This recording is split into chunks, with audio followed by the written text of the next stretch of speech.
பிப்ரவரி 9ஆம் தேதி டாடா கார் ஆலையை முதலமைச்சர் மு.க.ஸ்டாலின் திறந்து வைக்க இருக்கிறார்.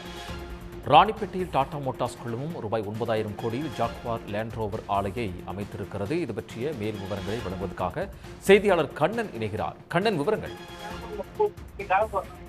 நிச்சயமாக ராணிப்பேட்டை மாவட்டத்தில் டாடா மோட்டார்ஸ் குழுமம் 5 ஆண்டுகளில் 9,000 கோடி முதலீட்டில் 5,000 பேருக்கு வேலை வாய்ப்பு அளிக்கும் வகையில் வாகன உற்பத்தி தொழிற்சாலை அமைப்பது தொடர்பாக 2024ஆம் ஆண்டு புரிந்துணர்வு ஒப்பந்தமானது மேற்கொள்ளப்பட்டது.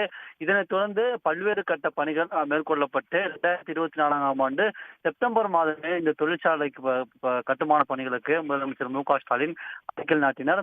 இந்நிலையில் இந்த கட்டுமான பணிகள் 16 மாதங்களில் நிறைவடைந்த நிலையில் முதலமைச்சர் மு.க.ஸ்டாலின் வரும் 9ஆம் தேதி இந்த தொழிற்சாலையை திறந்து வைக்க உள்ளார்.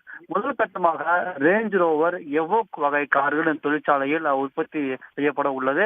ஆண்டிற்கு சுமார் 2 லட்சம் கார்களை உற்பத்தி செய்யும் அளவில் இந்த தொழிற்சாலைகள் அமைக்கப்பட உள்ள நிலையில் முதல் கட்டமாக கார்களை அசம்பிளி செய்யும் பணிகள் மேற்கொள்ளப்பட உள்ளது. அதனைத் தொடர்ந்து அடுத்த சில மாதங்களில் முழுமையாக கார்களை உற்பத்தி செய்யும் வழக்கு இந்த தொழிற்சாலை தயார் செய்யப்படும் என்று அதிகாரிகள் சார்பில் தெரிவிக்கப்பட்டுள்ளது.